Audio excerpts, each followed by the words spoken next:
Well, Patricia O'Connor and Frida Reba Dorsey here. Today on the Bonsai Balcony, we're going to do a little bit of catch up. What have we been up to? I've placed an order for a little bit more supplies. So here is some more cut paste for cutting and pasting. And here is a interesting device. I had made mention earlier of a grafting knife, and I said this probably, when I showed you that grafting knife, I said it probably won't be the one that I go with because I already knew about this one. This is a left-handed carving knife. I'm not going to pull it all the way out. It's black steel like that all the way up to here, and the edge is cut so that a left-handed person, southpaw like myself, will be able to do grafts with their left hand. Right now, we're hearing my background music playing a little loud because it's the first time today, and it's only been in like 20 seconds, that I haven't been hearing a jackhammer. There's a jackhammer knot 50 yards from here, and it'll start back up in just a second. And that's kind of, I turned that up to kind of compete with the jackhammer, which then went off for the first time all day. This is our Ponderosa, and what I have liked about this Ponderosa is everything. And what I want to maybe work with is that absolutely horizontal line right here. There's a couple of ways I could fix that. One way would be to change the angle of the tree when I repot it. That would be pretty easy. That would make that whole bend, which has got a nice arc to it already, just kind of take it down a little bit. Except this root goes all the way to the edge. For this to go down that way enough to do anything would take that root up in the air. I'm going to see, this is our other acquisition. I've been wanting one of these. When it comes to tools, I've been wanting one of these since I saw somebody use one of these. It is a bonsai jack. And my intentions are to grab it here and here and see if I can pull that down. And since this will be my first time doing this on a bonsai tree, I have no preconceived notions. We're not doing that right now. I'm just showing you some new toys and why I bought it. That'll be its own program. I'm gonna have to take a couple of deep breaths before I even try this. Also, I've got a long piece of round steel bar I could latch onto this to use as a lever to help me pull that down also while I wind the jack up. And then at that point, we'll probably add a tension wire, a guide wire between there and that bottom loop to hold it in place once I get that where I want it. So I'm pretty excited about that. I'm pretty excited to see this guy. It's got a really good action. I bought this from Jonas at Bonsai Tonight. His tools are superb. I have gotten most of my bonsai tools from him. I did buy a stainless set because I thought it would be cool to have a stainless set, and I'm not as happy with my stainless tools, but I got them from somewhere else. So with I would always say that I've always had really good luck with the stuff, and they're always high quality Japanese tools. The knife, the grafting knife, also came from Jonas. So cool on that. And he came by to deliver because he's not too far down the road. Lucky, very lucky am I to have somebody of that expertise. And this was also what made it especially nice was he was able to come up and see the trees. And I really just was very curious. I had several questions. That's what I'm trying to say. I had a discussion about ponderosas in his garden, he has ponderosas. He has sold ponderosas. He lives right down the road from me. I was kind of curious. He also, on his blog, he has a blog called Bonsai Tonight, if I haven't already said that 6 times. I was looking through there last night, and about 4 or 5 blocks back was a visit he had done to Bonsai Mirai here in the United States. And most of his photos were ponderosas, and it was clear that this person who lives in Alameda, like I live in Alameda, is as crazy about these trees as I am. And so I was just kind of going, when I looked at an interactive, fairly modern map of the grow region of these, it showed that there was an outlying crop not too far from Oakland. And when I enlarged the screen, because it was a fairly modern map, it was clear that it was out there in like the Oakland Hills. And he goes, yeah. And what I learned, I'll pass along what I learned. What I learned was he believes that it's not cold enough in the winter. True that. But it's also not hot enough in the summer. This thing comes from a high elevation. It's probably 20 degrees hotter. In its very, very short growth season, it's also 20 degrees hotter. So he was naming places that weren't 15, 20 miles from here where the tree does well. And why I could literally point to a part on the horizon and go, it grows there, but not here. Yeah. So he also gave me a name of someone who could overwinter this tree for something that's very, very, very, very reasonable. Probably about the cost of water for a month. So that is something that I could do without grafting the tree. And I could then have a ponderosa pine with its original foliage. And this is something that I'm very excited to look into. That's what's going on there. That's what I figured out about that. And also, we discussed the watering ratio and what I had been told from the person that sent me the tree versus what I would experience here. And I'm probably still overwatering it. We haven't seen any ill effects from that yet, but I'm going to back off a little before we do. Hopefully that was well-timed advice. Also, it's worth mentioning today, I think today is our hottest day of the year. Little quick glance. Maybe we're at lunchtime because I can see the guys are down there at the hot tub tearing it up with the jackhammer, and they've got a wheelbarrow and what looks like a shop vac down there. So they are retiling the hot tub. I'm not a hot tub participant, so this doesn't hold me back.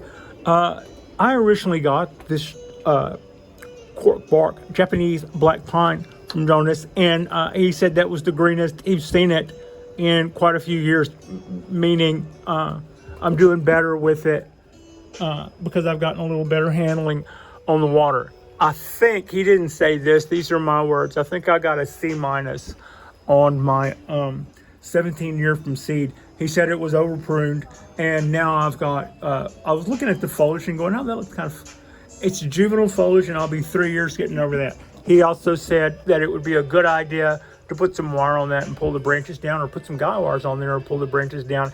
I think I would like to wire that and pull the branches down.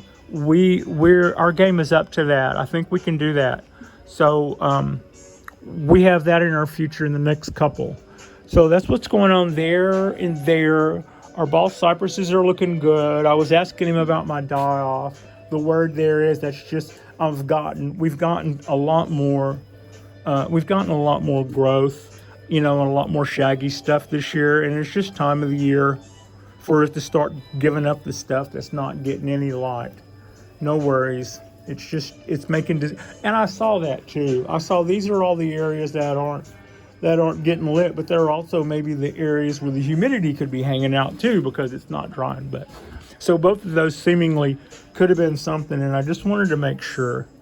I kind of wanted to make sure that I wasn't avoiding the obvious, but you can kind of see what I'm seeing there. Wherever you see those pretty colors is where something is sitting in shadow already. Like a half a branch will be fine, but the tip that's in shadow will do that. That brings us around. I've got a video that I've had trouble downloading. It might be something I did at the last minute, a technical thing, but I've been trying to download that since last night, and I may just give it up. It was a Ponderosa video where I wired our fifth tree, and it was this tree, and I'm pretty happy. I'm pretty happy with the way it looks. I'm pretty happy with the way it came out. I had a heck of a time. I had a heck of a time stabbing that wire in the bottom. That was our high tension moment of this one, probably more so than the wiring, which mostly the wiring went pretty okay without a lot of hiccups. We seem to have gotten, I've gotten a little better about making sure that my wraps are at the apex of the bend so that I don't have a bend like this totally exposed to its own devices. That little stretch there and that little stretch there got absolutely no protection from the wire, which could have helped that. Whereas when this guy comes out and bends, and our hardest bends, we kind of nailed our mark here, and some of the other areas. So it was kind of good to see. But the part where I just take the wire and stab it down on the bottom of the pot, that ended up looking like me trying to make homemade ice cream or something with a plunger for about 3 minutes. Not the most fun. And since then, the video has been downloading, uploading, and everything else so slow that I'm just going to shoot and probably download and post this video faster than you'll ever see that one. And I won't even know why. I just won't even know why. Now we're looking at the Japanese black pine, our cork bark black pine. This shoot does not look happy. And there is a reason. It was suspect. The bend in it was too hard. I overreached. I don't know. There's so much glare on the screen. I think I'm showing you. I might not be. But I believe that acute angle in that may have broke that. That was the same branch that I intended to either cut off and or try to air layer. I've since then decided against air layering.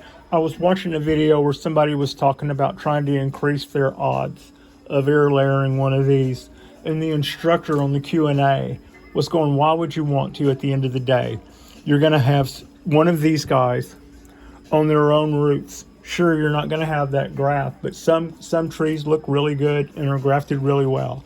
The other side is the roots are the one part of the tree that's not sick.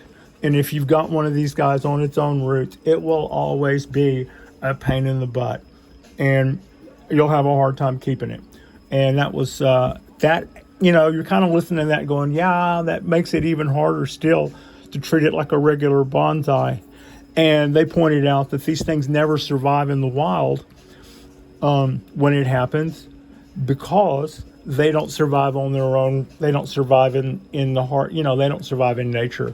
The harsh environments that are even its own growing environment in nature will kill a cork bark Japanese black pine. So, and I'm not saying that's every time, and somebody's going to write in and say, no, I would love to see that. And I'm not being a smartass. I've seen one too, and I thought it was really, really cool. One came up one time, and I didn't think it was a pretty tree. So I passed on it, and I didn't know how, probably a good thing, because the amount of training it would have taken to have brought that tree around to look nice, I'm finding out now that it probably wouldn't have appreciated anyway. So that's kind of got us caught up on that Ponderosa. We're going to do a bend on this. I'm looking forward to that. We have some new toys. I got a new tub of cut paste. I'm also excited about that. I have my left-handed grafting knife that I can add to my arsenal. And I mentioned this earlier that this happens. I've been picking off a lot of blown leaves. It's like Right there, I just got one. Right there, I just got one. Right there, I just got one. Right there, I just got one. And I guarantee you, I can come back out here in 4 hours from now and get that many more again. And today is the hottest day of the year. It is currently 87 degrees. Now, my saying it's the hottest day of the year, that's an opinion. I haven't really looked at it, but I think that's accurate. I've been here most of the time. I don't think I've gotten this close to 90 here on the balcony yet this year. We did last year. We got a 90-something degree day.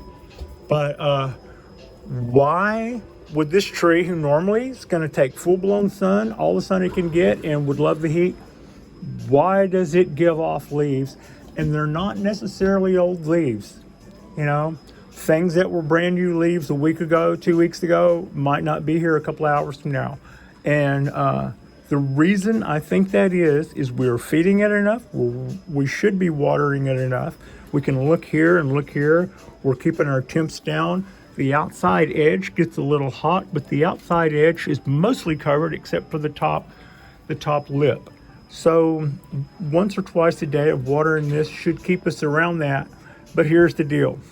I had mentioned this earlier, that the sheen, the part directly underneath there, the part where if you harvest the tree from the wild takes 2 or 3 years to completely clear out. If I didn't do a great job with that, the results of that is that part of the tree stays dry whenever you water, no matter how much you water, and you're gonna have issues until you fix it. And what that looks like is it can't pick up enough water to account for what it needs to keep some of its foliage going on the hottest of hot days, even on a sun-hungry tree. So that's something that I worried about when I learned about sheens and what they do. And I was thinking about how roots spread out and go, and I didn't put enough importance on the stuff directly in the center right underneath here. I didn't realize that is the gut health end of the tree. I thought that we want the roots to fan out, we want them to do all these other things, and we could let that stuff in the center go for as long as that's not true.